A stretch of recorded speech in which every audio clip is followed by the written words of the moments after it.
I'm willing to admit that things got a little out of control on our last episode of the Alliance Guys live stream. Again, we live stream every Thursday night, 8 p.m. Eastern, 5 o'clock Pacific. And I don't have any reasons for our plummet into obscurity. As the show was going, we were talking about a lot of things. The show was supposed to be focused on Cyon, Robert Anthony's announcement that he would no longer be portraying Cyon, that Cyon was essentially dead, and we were bidding adieu to the character, and wanted to talk about other wrestlers with, maybe similarly bad gimmicks or gimmicks that they didn't enjoy doing, and how that tied into the NWA with several different gimmicks. But we really didn't get there because we kind of went off the rails, and I'm partially to blame for that. Here, why don't you take it a listen and tell me for yourself what you thought of this episode of the Alliance Guys podcast.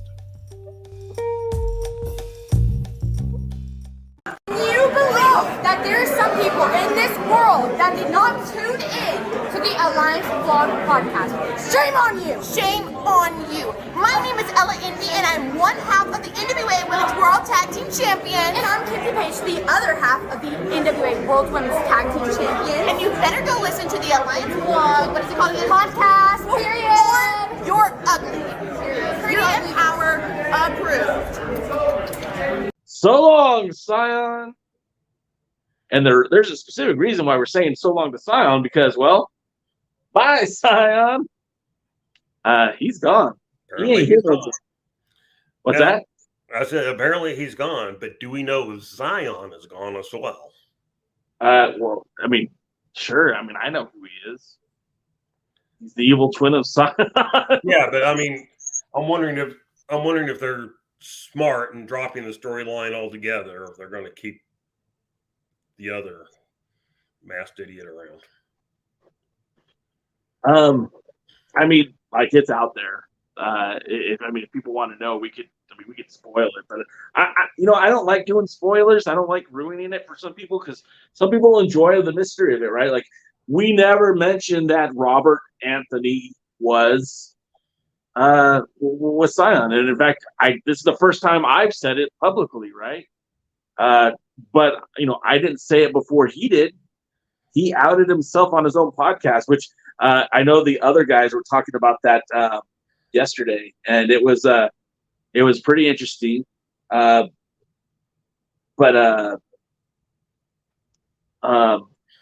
was where I was going with that?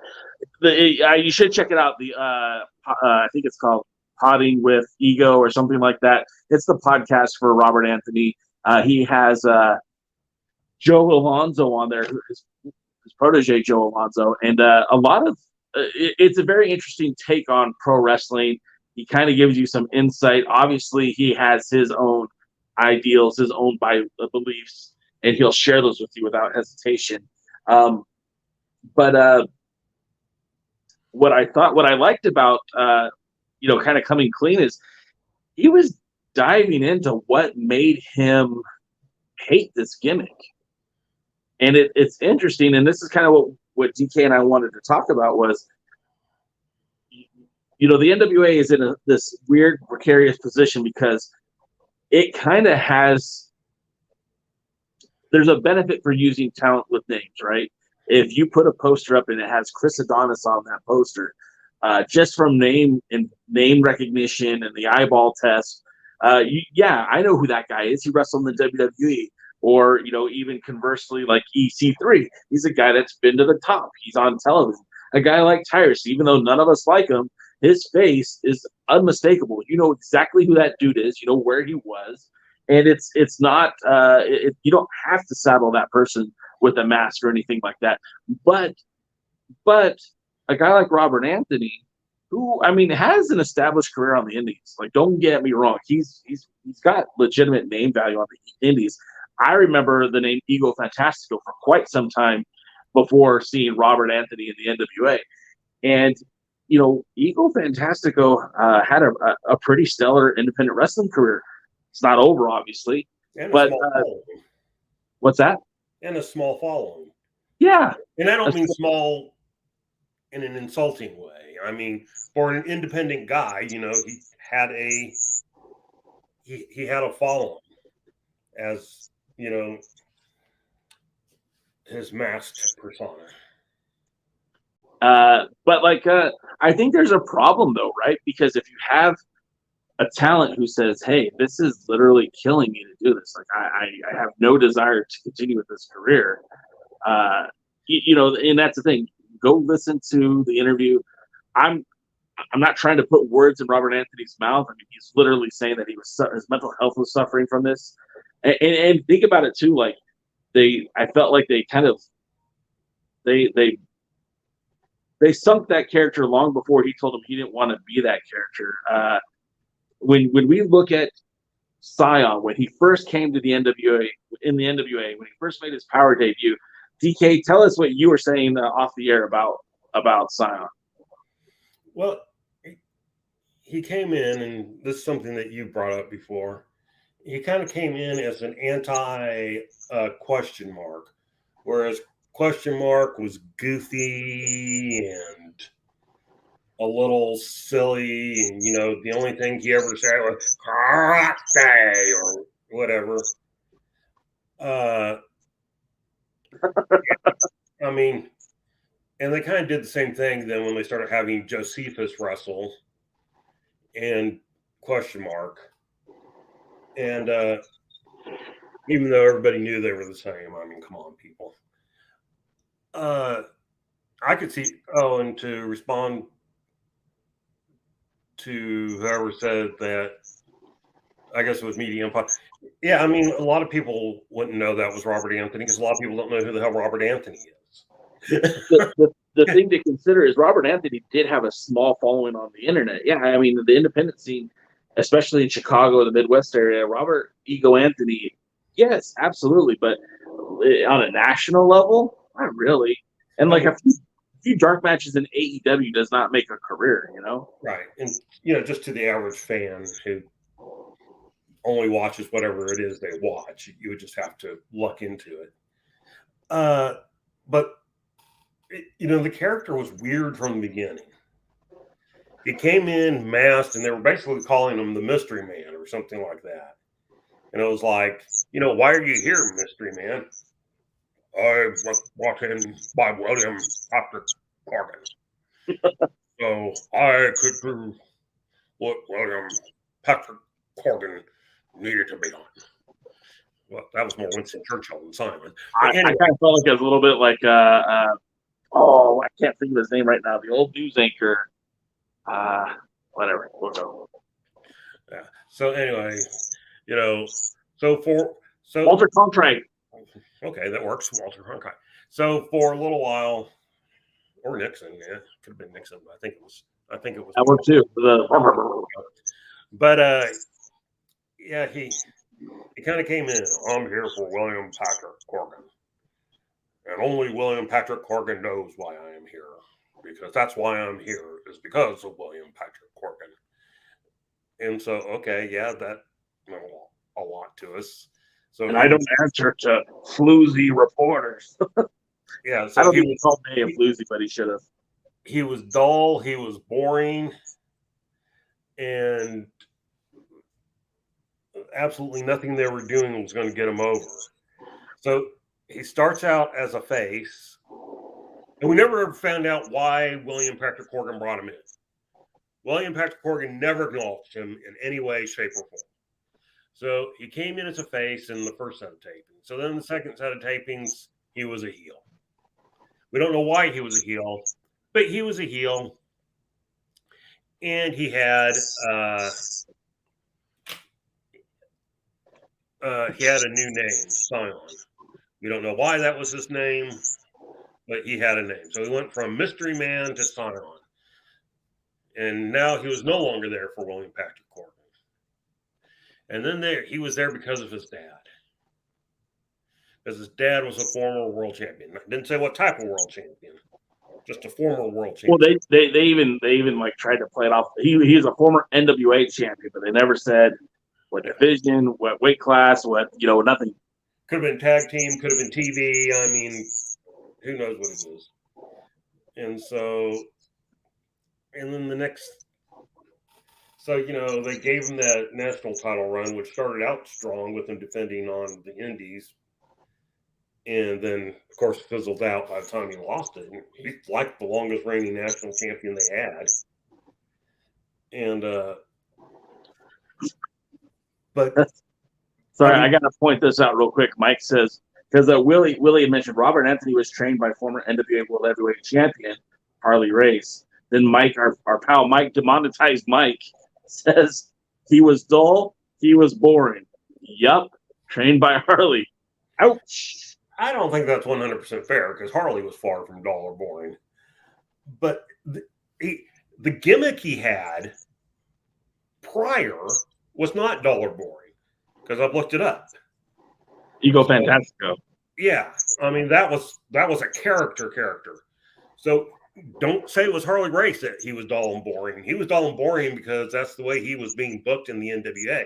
The NWA has this thing where even if you have a following on the indie scene, if you come in, they kind of like to repackage you. He's very Vince McMahon in that way. And again, like without trying to sound like a dick here, but I'm going to sound like a dick. We've all said that this is WPC playing with his toys, and some of the toys weren't as attractive to him, so he put a mask on them, or he had them dance and do something silly, or have a zipper on their mouth. Whatever it is, he's done something to the toys to make it more fitting to what he wants to produce. But I guess the part where the problem comes in is, do we blame Billy for putting a guy like Robert Anthony under the mask, or do we blame Robert Anthony for taking an assignment that he was never going to be, committed to?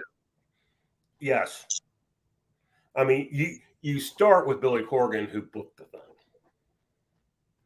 because he saw something that was.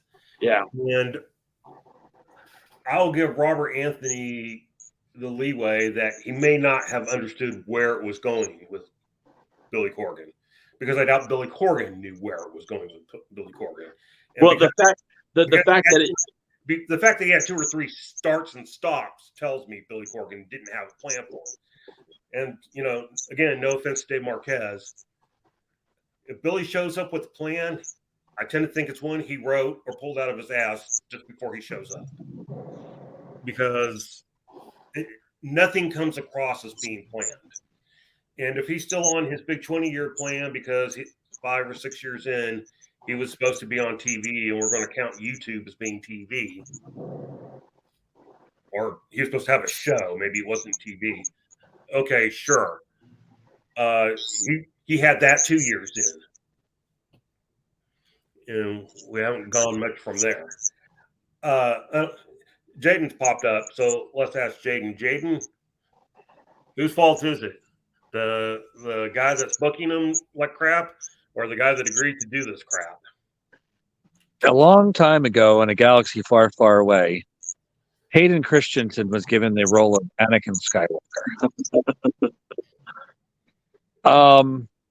We find out much later that Hayden Christensen's actually a good actor, but what he was given and the direction he was given, he came off very wooden and not very good and very kind of whiny and annoying as Anakin Skywalker, talking about sand and his delivery and his god-awful pickup lines and all the creepy stuff he was doing. And he not just the men had absolutely no chemistry whatsoever. And not just the men, but the women and the children. Yeah, so we later find out that he's actually a good actor, but just nobody knew about that because of the stuff. Just like Natalie Portman, she ended up winning an Oscar. Nobody thought she was a good actress after the Star Wars movies. No, she was a good actress. We found out Keira Knightley was her double.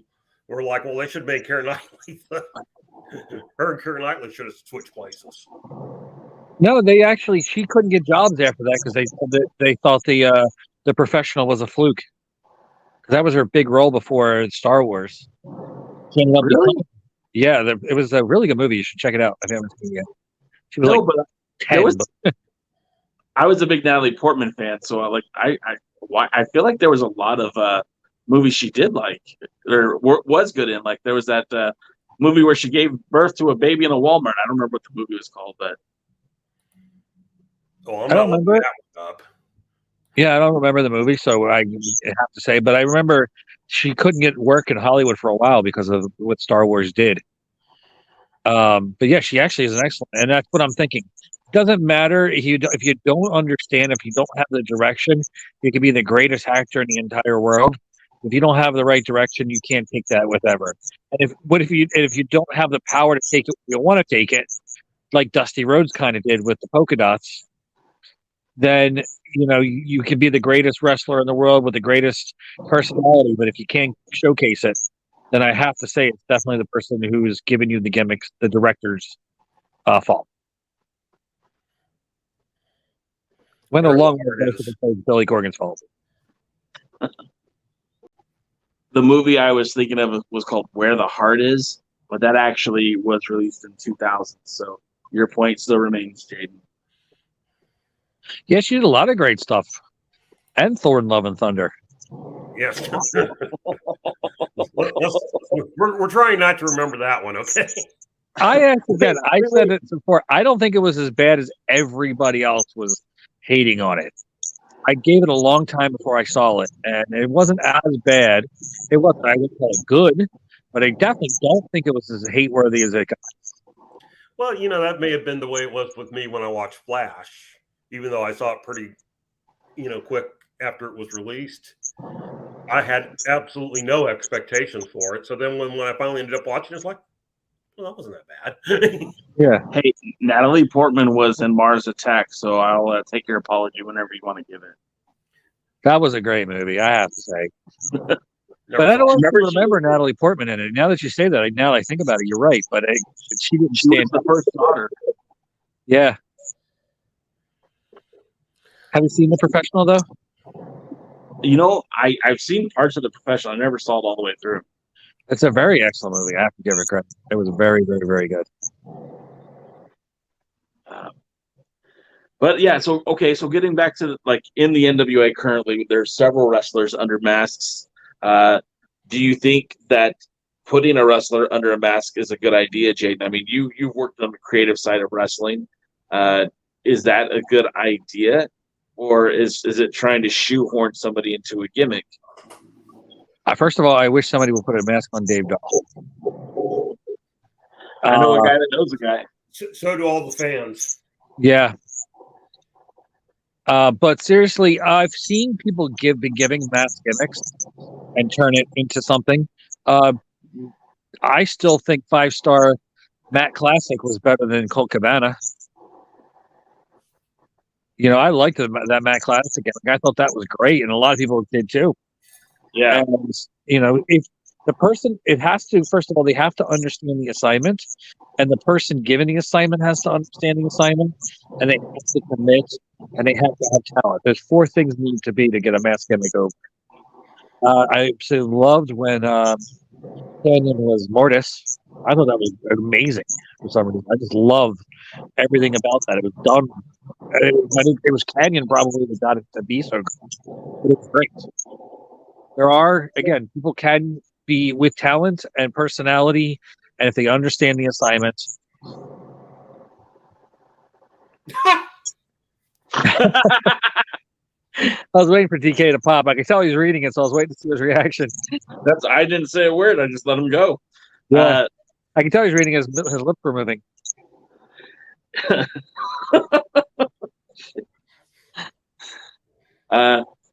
Morris was awesome. It was such a great gimmick. I don't know why I didn't get over more.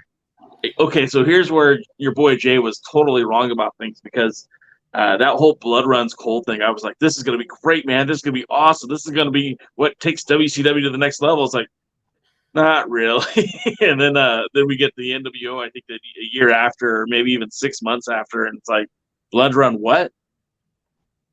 That's another person who I don't think had any idea where they were going with it. Had an idea, then had no idea how to get from point A to point B. I'll say this, though. My blood runs cold. Hey! Okay. No.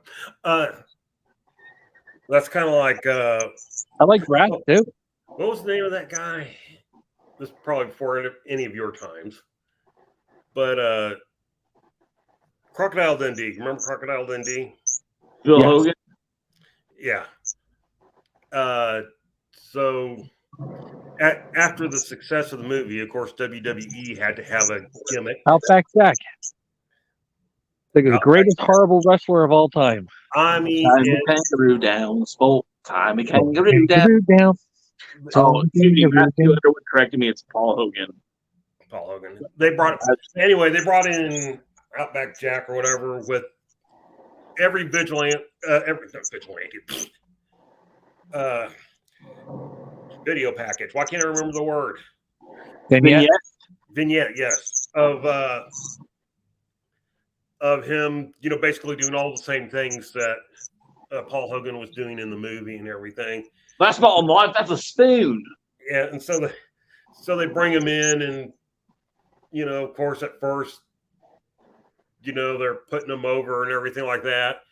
And, the fans are sitting on their hands going and buying popcorn because the guy sucked. Sorry, I don't know who it was, but he sucked.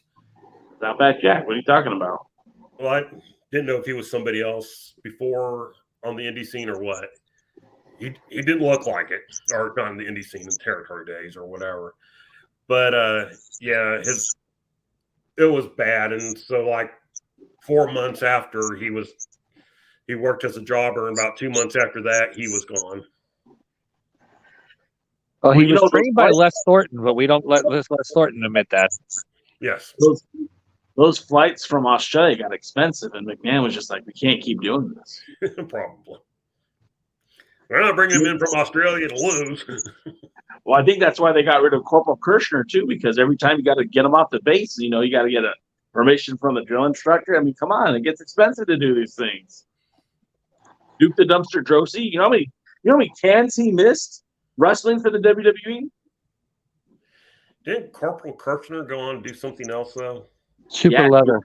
What? Super leather, yeah. Death matches. Super leather. Oh. A Leatherface gimmick. Yeah, the Chainsaw Charlie before Chainsaw Charlie. He actually left the WWF and went to Stampede, and then, if I remember, Portland, it was a heel. Was Chainsaw Charlie not the dumbest thing ever? It was. Terry Funk. And everybody knew it was Terry Funk. Everybody knew it was Terry Funk so much that they took the mask off him like the next day. Yeah, the best story about that is they, what's his name? The guy with the Bucky Beaver teeth. Kevin Dunn, yeah. He's like, nobody knows who Terry Funk is. And because Jim Cornette said, why are you going to have Terry Funk, one of the biggest wrestlers in the world, wear a mask and come out with a chainsaw and act like he's somebody new? Like, nobody would know who Terry Funk is. And immediately he came out, everybody started saying Terry Funk. And despite the fact that Terry Funk had wrestled in WWE for, a while and took off because his horse got sick. Yeah. So like the thing about it too is like it wasn't even a mask, right? It was pantyhose. And what's really offensive about that is, Saba Simba, before they gave him that gimmick, he was asking for them to put the pantyhose on his face. Oh my God. It's funny. It's funny. All right. That ends the show tonight. Thank you, everybody, for coming in. Jay's obviously a tad bit under the weather, mentally at least. And that's funny. That's funny. Did Jimmy Valiant invite him? Yeah, imagine being over. Imagine having a party with Jimmy Valiant and Tony Alex. Try not to. Well, I think that's what makes Ricky Morton cry.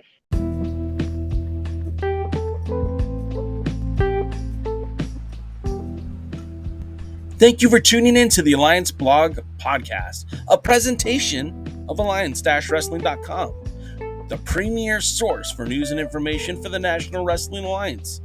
Would you consider subscribing so you never miss a new episode? You can follow us on all social media at the Alliance Blog, and we stream live on Twitch, Kick, and YouTube every Tuesday, Wednesday, and Thursday, 5 p.m., 6 p.m., and 8 p.m. Eastern at the Alliance Blog. Until then, we are the Alliance.